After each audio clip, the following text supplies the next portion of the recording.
देखेंगे।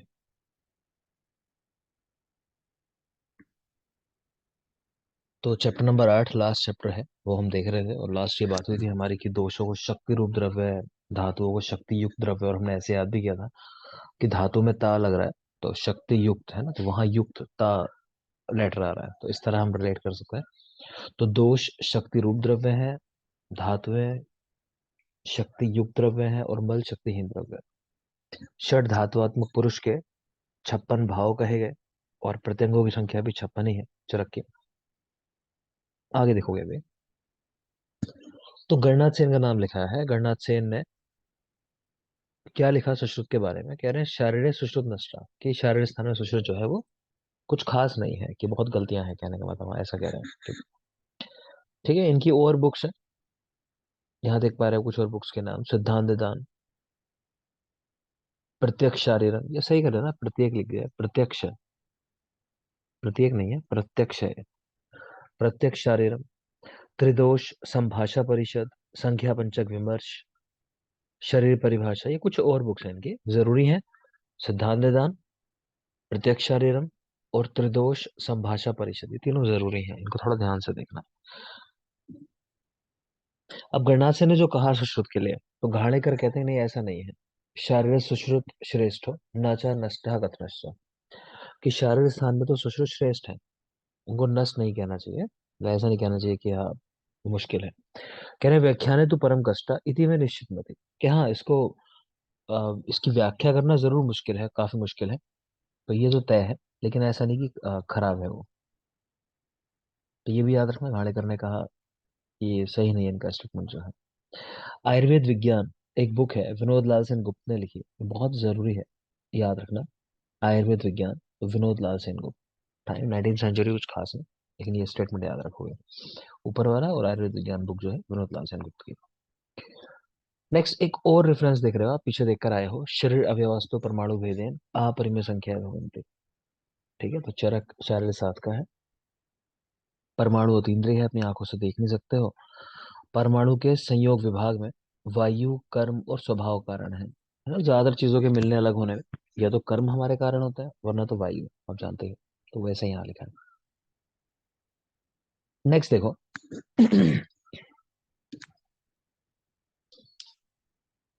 स्त्री के लिए ना बहुत सारे नियम है प्रेगनेंसी के टाइम में, कि ये सारे रूल्स को फॉलो करने हैं। ठीक है, तो कुछ चीजें ऐसी हैं कि अगर वो इनको फॉलो नहीं करती है तो संतान के ऊपर कुछ प्रभाव पड़ता है। ठीक है, कुछ है कि उसका मन किन चीजों के अंदर है। ठीक है, और उसके मन से पता चलता है कि हाँ भाई बच्चा जो है उसके साथ ये चीजें हो सकती हैं। तो यहाँ देख पा रहे हो, एक मिनट रुको बेटा, मैं श्लोक नंबर देख लेता हूँ।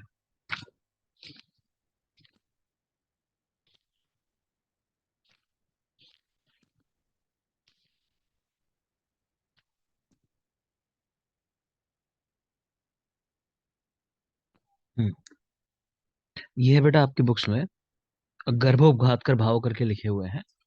और ये है श्लोक नंबर 21, 21 नंबर श्लोक है।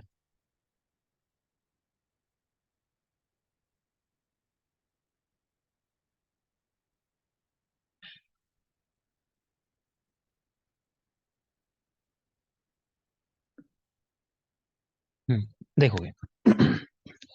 21 नंबर श्लोक है।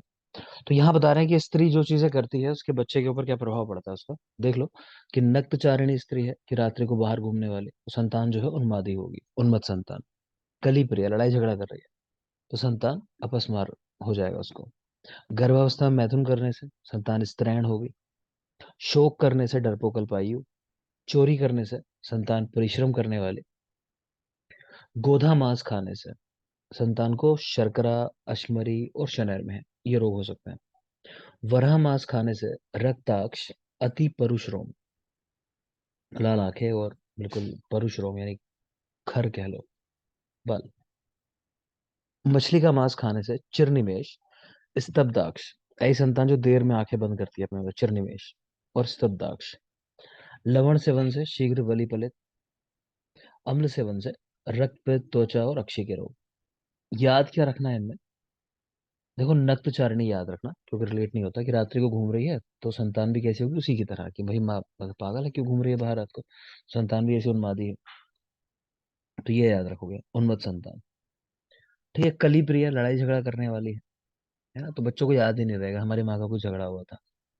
ठीक है, कर्ण अर्जुन अपने में लगे हुए हैं, माँ उधर गाँव में ठाकुर परेशान कर रखा है।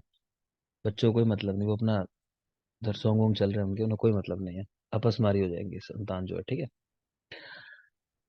फिर है गर्भावस्था में मैथुन स्त्रैण, कोई खास नहीं। शोक डरपोक अल्पायु नहीं खास है। चोरी देख लो, चोरी करने से परिश्रम करने वाले, है ना, कि चोरी कौन कर रही है, माँ कर रही है। और साश्रम कारावास किसे मिल रहा है, संतान को मिल रहा है। ठीक, तो परिश्रम करने वाली संतान होगी। गोधा मांस खाने से, ये अश्मरी स्पेशली याद रखेंगे, अश्मरी, गोधा मांस खाने से अश्मरी। वराह मांस खाने से, ये काफी जरूरी है, रक्ताक्ष, अति परुश्रम, वराह मांस खाने से, है ना। तो वराह के आप बाल देखोगे ना, तो उसके खासकर जो मिड में हेयर होते हैं तो वो बड़े अजीब से दिखते हैं, बड़े स्ट्रेट होते हैं। तो उस तरह भी याद रख सकते हो, अति परुश्रम। ठीक है, और रक्ताक्ष। मछली का मांस खाने से, तो मछली आंखें बंद नहीं करते हैं, खुली आंखें खुली रखती है हमेशा, है ना। तो चिरनिमेश उसी की तरह, चिरनिमेश स्तब्धाक्ष, तो इतनों को याद रखना, बाकी तो कुछ खास नहीं है।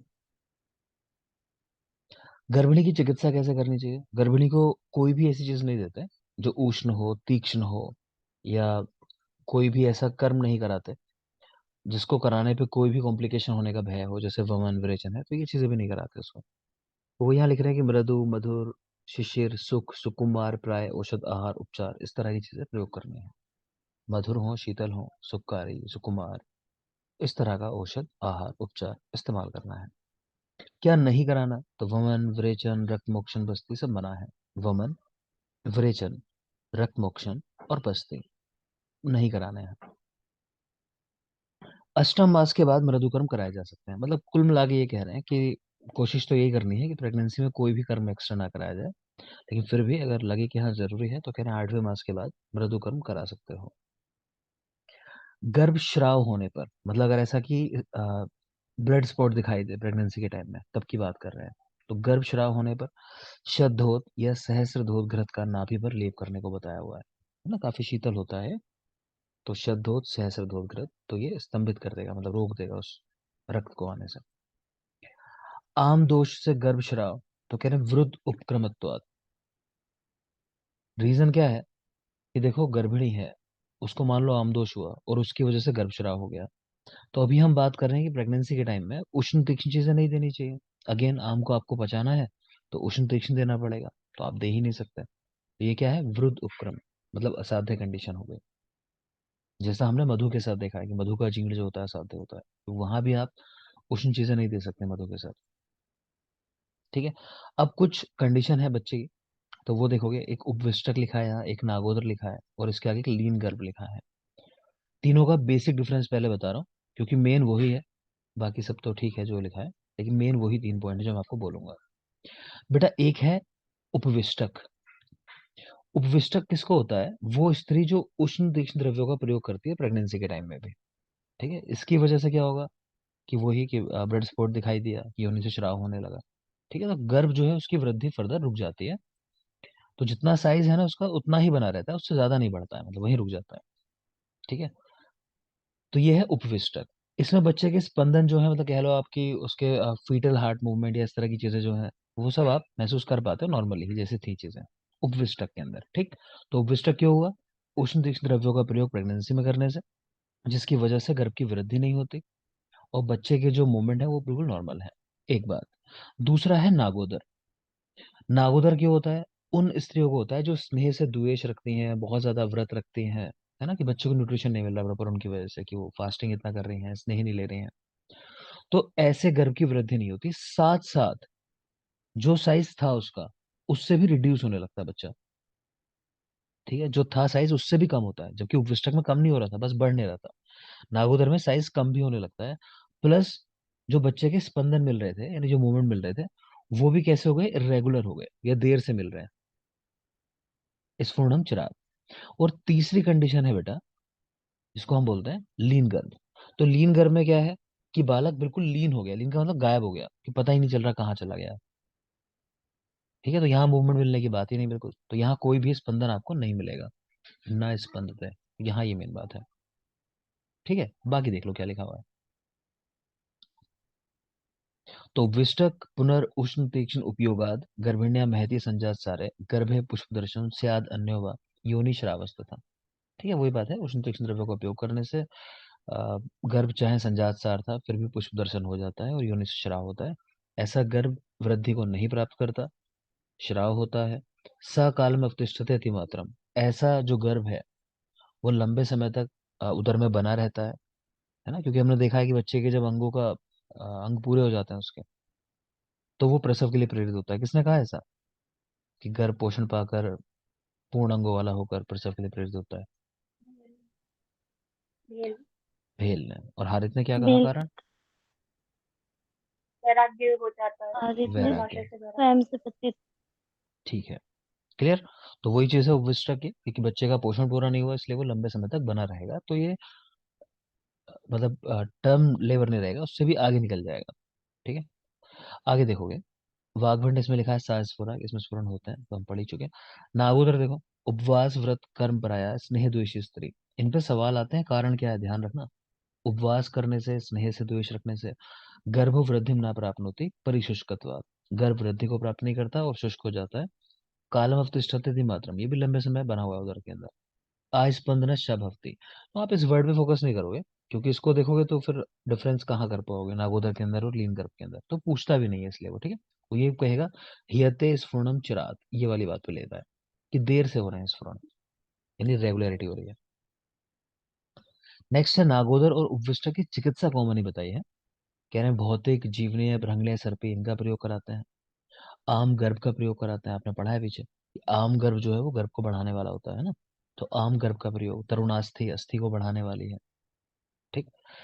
अभीक्ष्ण यान वाहन, अपमार्जन और अवजृंभण, ये क्यों है लास्ट वाली चीजें, कि अब लंबा समय हो चुका है, टर्म लेबर का टाइम जो था वो हो चुका है, मतलब उसके बाद भी प्रसव के लिए प्रेरित नहीं हो रहा बालक, तो उसमें ये चीजें कराई जा रही हैं। ठीक है, अभीक्ष्ण यान पर लेके जाना, सवारी पर, अपमार्जन, अवजृंभण, ये क्रियाएं कराना। खैर, नेक्स्ट लीन गर्भ, यस्य पुनर्गर्भम प्रसुप्तो न स्पंदते, बस यही मेन बात है। गर्भ जो है सो चुका है बिल्कुल इस तरह से कि अब कोई स्पंदन हो ही नहीं रहा है। हृदय ने भी कहा लीनाख्य निस्फुर, कि स्फुरण नहीं होता कोई। सुश्रुत, वो कह रहे हैं कि वात की वजह से ऐसा होता है। वात उपद्रव गृहीतत्वात् श्रोत्साम लियते गर्भा, सो अति कालम अवतिष्ठ मानो व्यापद्यते, कि ऐसा बालक लंबे समय तक बना रहता है। ठीक है, तो एक ही बात है सबके, बस यहाँ वात आप चाहो तो याद रख सकते हो, सुश्रुत ने वात दोष बताया है। नेक्स्ट बात कर रहे हैं गर्भिणी में अगर उदावर्त हो जाए। उदावर्त यानी कि कॉन्स्टिपेशन है, सीवियर कॉन्स्टिपेशन हो गया मान लो, तो क्या कराओगे?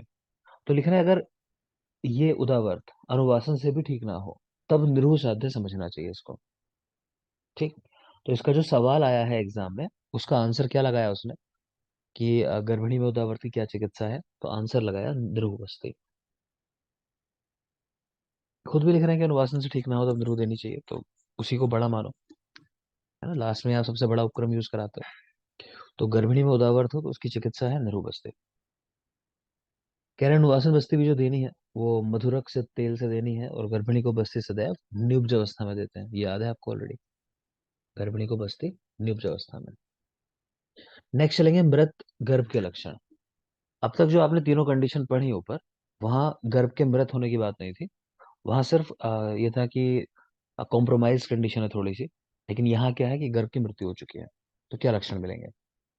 अश्म अंतर्गतम, ऐसा लगेगा उधर के अंदर पत्थर रखा हुआ है।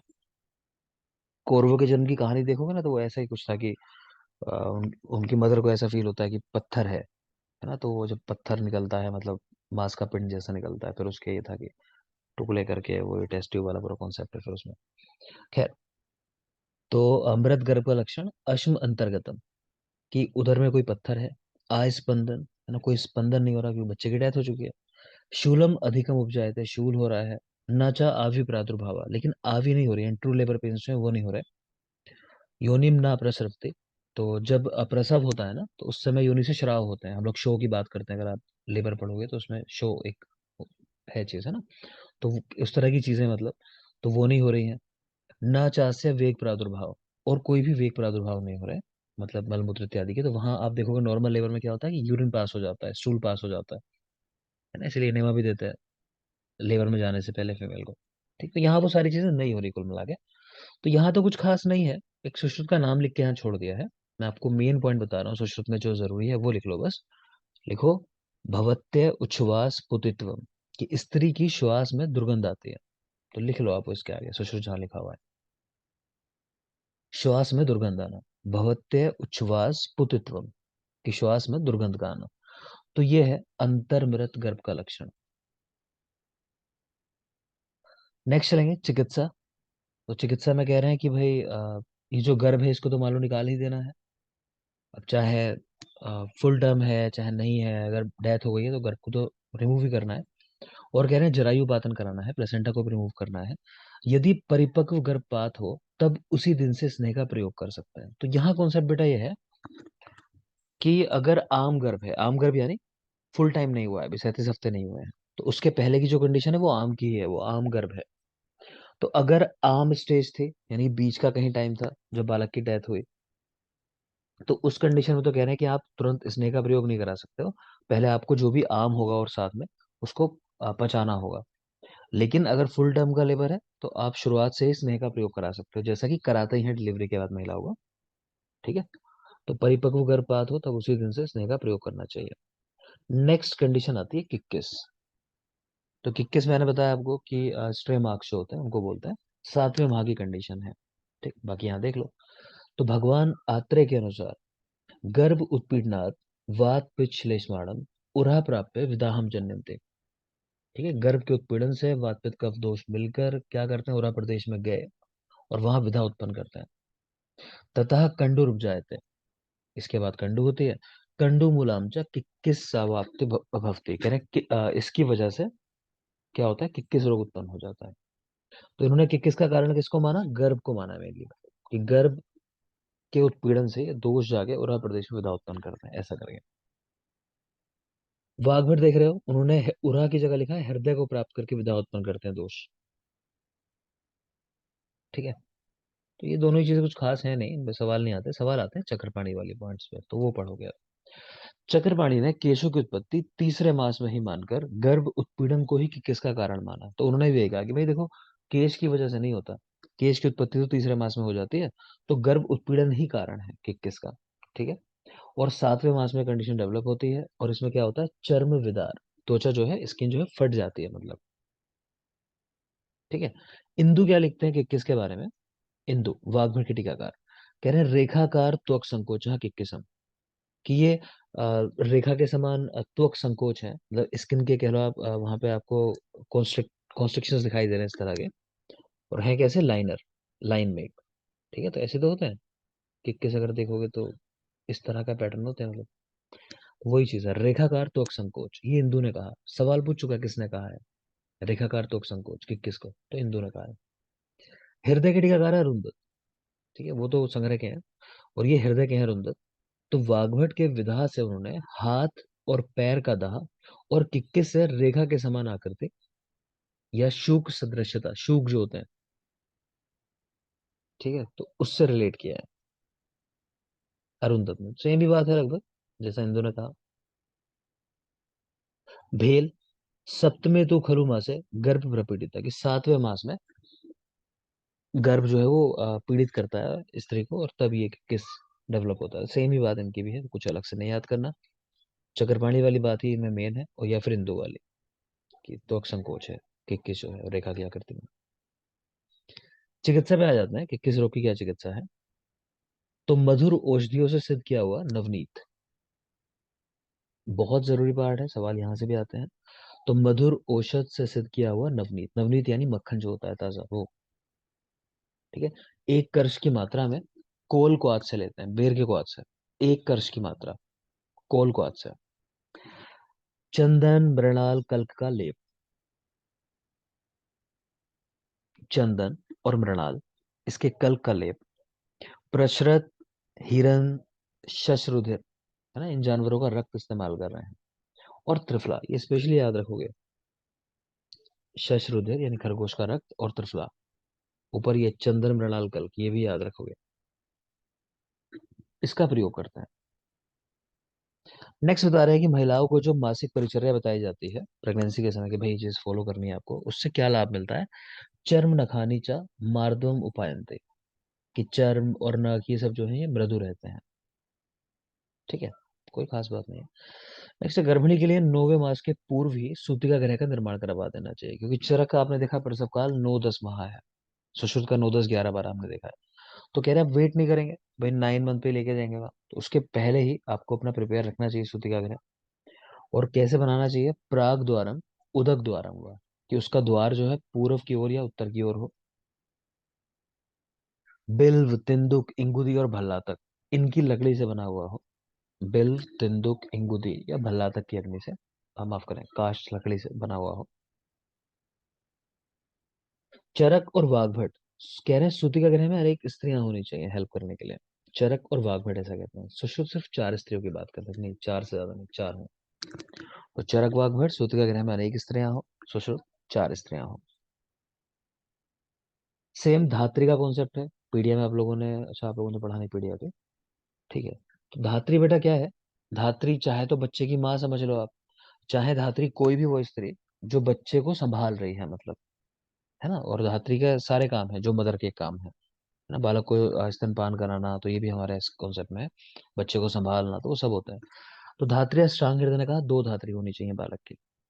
और बोध, जो धर्म है वहां पे ऐसा है कि 4 धात्री होनी चाहिए। चरक और सुश्रुत ने एक ही धात्री का उल्लेख किया है। तो अष्टांग हृदय 2, बोध 4 और चरक सुश्रुत 1। नेक्स्ट, स्त्री दुग्ध के अभाव में क्या देना है। ये सवाल अगर पूछा जाता है तो पहला आंसर हमेशा याद रखो, बाकी क्योंकि याद रहे चाहे ना रहे फर्क नहीं पड़ता हमें। तो अजा का शीर आपको आंसर लगाना है। अजा का शीर, है ना, गाय का नहीं है, याद रखना, अजा का है। क्यों, क्योंकि वो ऐसा ही है जैसा नारी स्तन में होता है, ठीक है, रसों में भी। और जो कॉम्बिनेशन है उसका कंपोजिशन है वो भी लगभग सेम ही होता है। तो देख लीजिए, स्त्री दुग्ध के अभाव में दे, सुश्रुत वाग्भट भाव प्रकाश, कह रहे हैं अजा का या गाय का शीर। तो हमारे यहाँ ये कॉन्सेप्ट है सिंपल, जो चीज पहले लिखी है जनरली वही श्रेष्ठ है। तो अजा का नाम पहले लिखा है सुश्रुत ने, तो उस कॉन्सेप्ट से हम अजा को पहले कंसिडर करते हैं, फिर गाय को। वाग्भट ने कहा लघु पंचमूल सिद्ध या फिर स्थिरा सिद्ध शीर का प्रयोग। स्थिरा या लघु पंचमूल एक ही बात है, ठीक है। मैं कभी पूछूं तो आपको याद होना चाहिए कि स्थिरादि वर्ग क्या है, तो लघु पंचमूल है। योग रत्नाकर ने रुद्राक्ष युक्त दुग्ध का प्रयोग बताया। योग रत्नाकर, रुद्राक्ष युक्त दुग्ध का प्रयोग। और यहाँ मॉडर्न का भी देख पा रहे हैं कि वो कह रहे हैं कि गाय का शीर बेस्ट है बच्चे के लिए।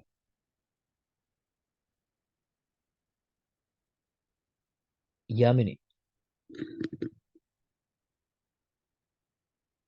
Yes sir.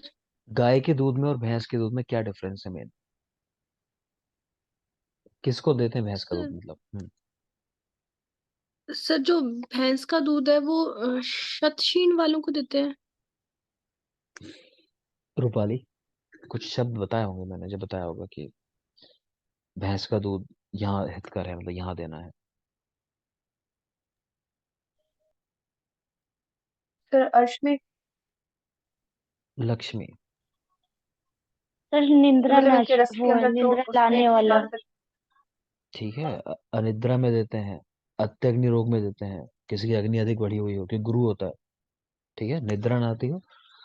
स्नेह में अन्यून है, मतलब स्नेह में ज्यादा है गाय के दूध से, पढ़ाया है ऐसा। आप लोग कंफ्यूज हो रहे हो, पहली बात तो मूत्र के गुणों से, दूध और मूत्र में कंफ्यूज हो रहे हो, ठीक है। तो आप जो बता रहे हो, अशोदर सर करके ट्रिक बताई थी रूपाली, जो आपने बताया वो, कि क्षारीय होता है, ठीक है। आगे देख लो।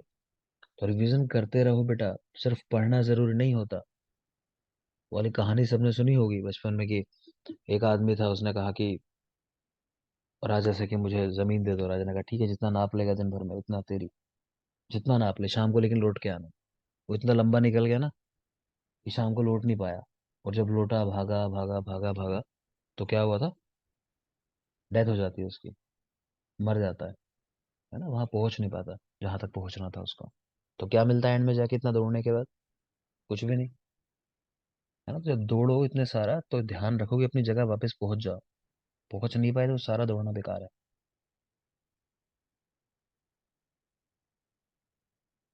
रिवीजन बहुत जरूरी पार्ट है।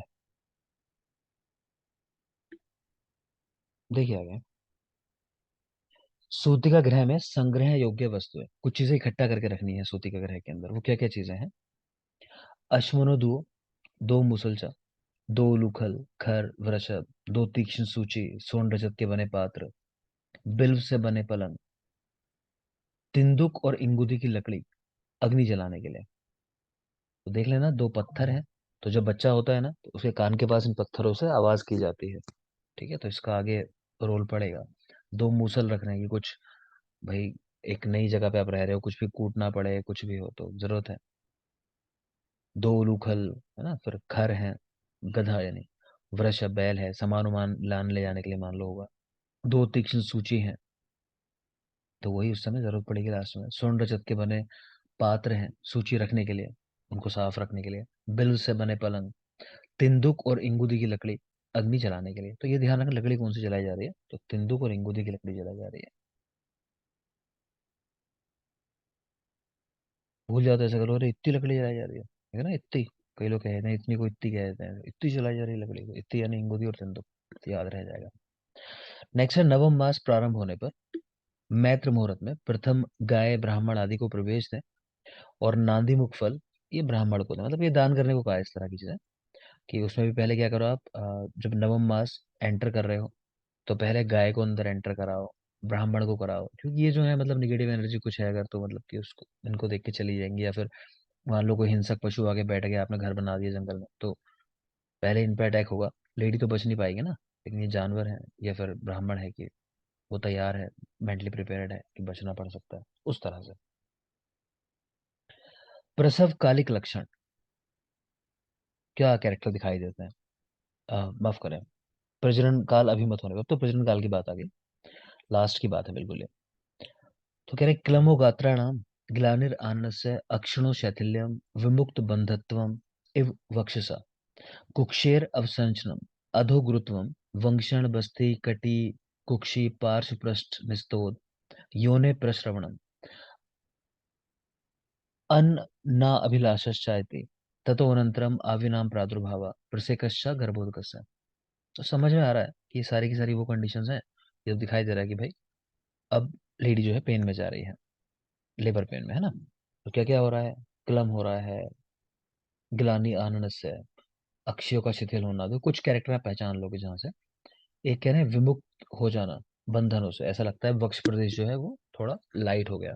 तो आपको बताया था कि 34-35 वीक्स के आसपास आके क्या होता है, एंगेजमेंट होता है, तो बच्चा डिसेंड करता है थोड़ा नीचे की तरफ।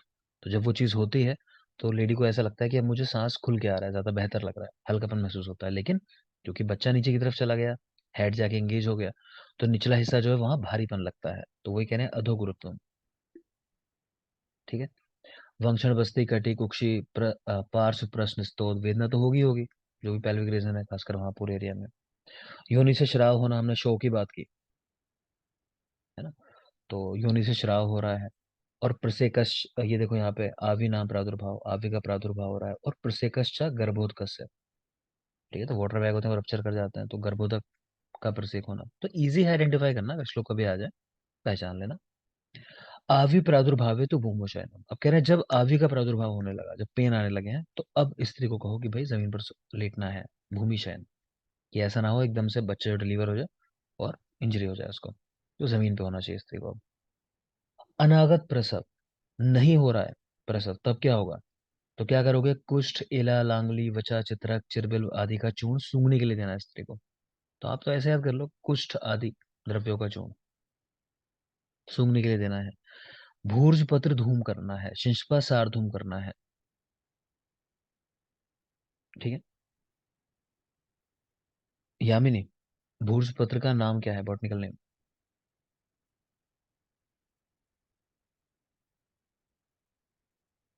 सर नहीं यार। मंजिता। इस सबने कैमरे क्यों बंद किए हैं? मैंने कहा, आप लोगों ने पूछा मेरे से किसी ने, क्यों सबके कैमरा बंद है? सबको आते हैं सारे जवाब, या फिर अब जरूरत नहीं लगती कि हाँ ठीक है रिलैक्स है? हाँ जी सर। सबको याद है? वंदना, मनीषा, दिव्या, शिवांगी, बेटा याद है जिसको सब कुछ, उसके लिए तो ठीक है, समझ में आता है मुझे। मना किया लाख टाइम कि नहीं बंद करना है कैमरा। अब शांत हो, वरना। सर मैं कहीं बाहर हूँ तो इसलिए। बेटा मुझे लेकिन बताओगे, अगर बाहर भी हो कैमरा ऑफ रखना है, उसे मुझे बताओगे, जो भी, सबके लिए बता रहा हूँ मैं ये बात, है ना, बार बार नहीं कहना पड़े, आप पहले बताओगे मुझे। ऑफ करोगे क्लास ओके तो सर। भी बताना चाहिए आप लोगों को। बताते नहीं हो, छुट्टी कर लेते हो कभी तो। कुसुम, क्या है बॉटनिकल नेम भूर्ज पत्र का? नहीं पता सर। मुस्कान,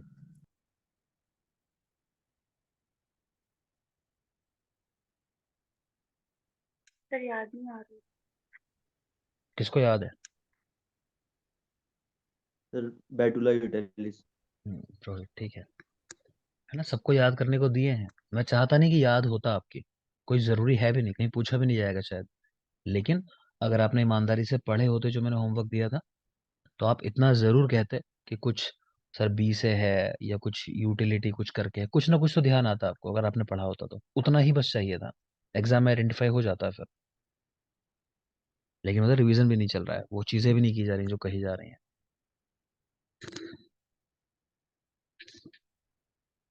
याद करो, द्रव्य गुण बॉटनिकल नेम याद करने को दे रखे हैं मैंने, सुनूंगा आपकी बार में संडे परसों, सुनता हूँ सबसे।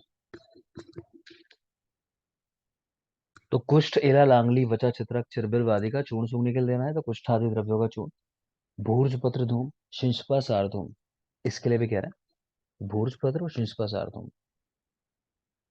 साइदा जानियात विमुच्य, हृदयम उदरस्यम, ठीक है, बस्ती शिरोग्रहाति, ठीक है। तो कह रहे हैं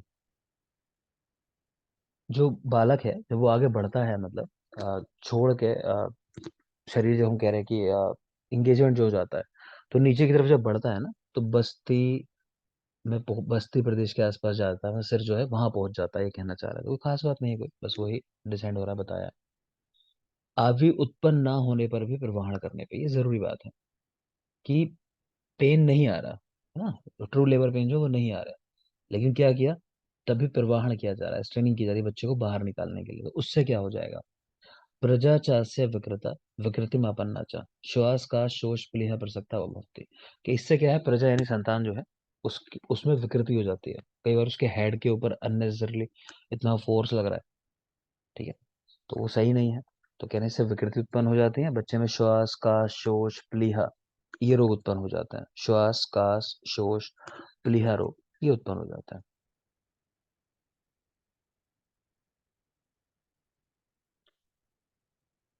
चलो इनको ब्रेक के बाद बताता हूँ मैं आपको, सुश्रुत वाले जो पॉइंट है, पहले इनको देखो आप, जो अभी तक देखा। और ब्रेक का बेटा यूटिलाइजेशन किया करो, आप लोग ब्रेक में रिवीजन किया करो, आपके रिवीजन के लिए होता है, आप लोग रिलैक्स हो जाते हो, समझ में आता है। वरना जितना मैंने पढ़ाया क्लास के अंदर, 30 मिनट अगर मैं पढ़ाता हूँ, तो तय है कि 10 मिनट में बड़े अच्छे से रिवीजन उसका होता है। और वो ऐसा रिवीजन हो जाता है कि आपको फिर ये नहीं होता कि मुझे अब सर याद करना है, आप ये समझ जाते हो कि मेरी याद हो चुका है ना, कि अब तो बस मेरे ऊपर है मुझे कितना डीपली इसको याद करना है, या कितने लंबे समय तक स्टोर करना है मेमोरी में, तो वो रिवीजन आप फिर तय करते हो।